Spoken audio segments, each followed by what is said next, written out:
Pernah nggak kamu merasa uangmu habis lebih cepat, padahal penghasilanmu nggak berubah? Belanja yang dulu cukup, sekarang terasa kurang. Harga-harga naik pelan, tapi dampaknya terasa setiap hari. Yang berubah bukan hanya angka di label harga, tapi juga cara kita menjalani hidup. Pertanyaannya, apakah masalahnya cuma karena semuanya makin mahal, atau ada sesuatu yang selama ini nggak kamu sadari? Mungkin kamu pernah masuk minimarket hanya ingin membeli dua barang, tapi saat sampai di kasir, totalnya jauh lebih besar dari perkiraan. Atau saat belanja bulanan, isi keranjang terasa sama, tapi uang yang keluar semakin banyak. Hal-hal kecil seperti ini sering dianggap biasa. Padahal kalau terus terjadi, dampaknya bisa terasa pada tabungan, rencana, bahkan rasa tenang. Kadang kita nyalahin diri sendiri karena ngerasa boros. Padahal gak semua perubahan berasal dari kebiasaan kita. Kondisi ini sering dikaitkan dengan inflasi. Sederhananya, inflasi adalah kenaikan harga barang dan jasa secara umum dari waktu ke waktu.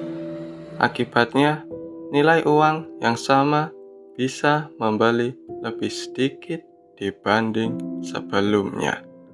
Artinya, bukan uangmu yang berubah, tapi daya belinya yang menurun. Nilai uang gak selalu hilang sekaligus, kadang berkurang sedikit demi sedikit tanpa kita sadari.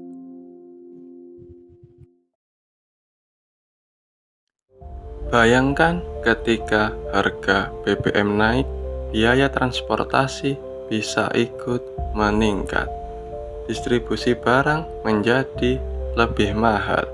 Lalu harga kebutuhan pokok seperti beras atau gula juga bisa ikut terdampak. Kita sering hanya melihat angka di label harga, padahal di baliknya ada rantai biaya yang ikut berubah.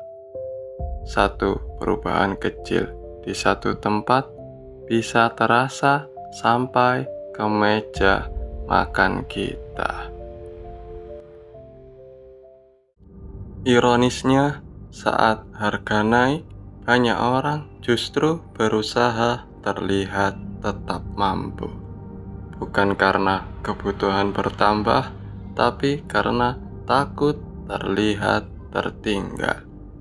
Padahal inflasi nggak hanya menguji isi dompet, ia juga menguji cara kita mengambil keputusan. Yang paling mahal bukan selalu harga barang, kadang keputusan yang kita ambil saat panik.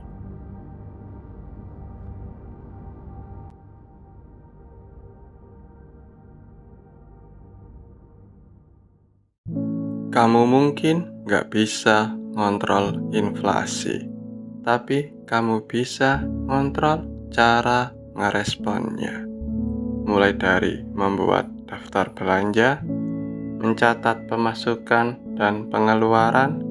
Sulit ngontrol uang kalau kamu sendiri nggak tahu kemana uang itu pergi. Membedakan kebutuhan dan keinginan, serta tetap menyisihkan sebagian penghasilan untuk tabungan atau dana darurat. Langkah kecil seperti ini gak langsung membuatmu kaya, tapi bisa membuat kondisi keuangan lebih siap menghadapi perubahan. Karena keputusan kecil yang diulang setiap hari lebih sering menentukan daripada keputusan besar yang hanya sesekali. Harga mungkin akan terus berubah, tapi keputusan yang kita ambil hari ini akan menentukan seberapa kuat kita menghadapi perubahan itu. Karena pada akhirnya bukan hanya uang yang perlu dijaga, tapi juga cara kamu gunainnya. Dompet yang tenang dimulai dari pikiran yang tenang. Kalau pembahasan seperti ini bermanfaat buat kamu, jangan lupa subscribe. Di video berikutnya, kita akan membahas psikologi di balik keputusan finansial sehari-hari, supaya kita bisa belajar mengambil keputusan yang lebih bijak bersama.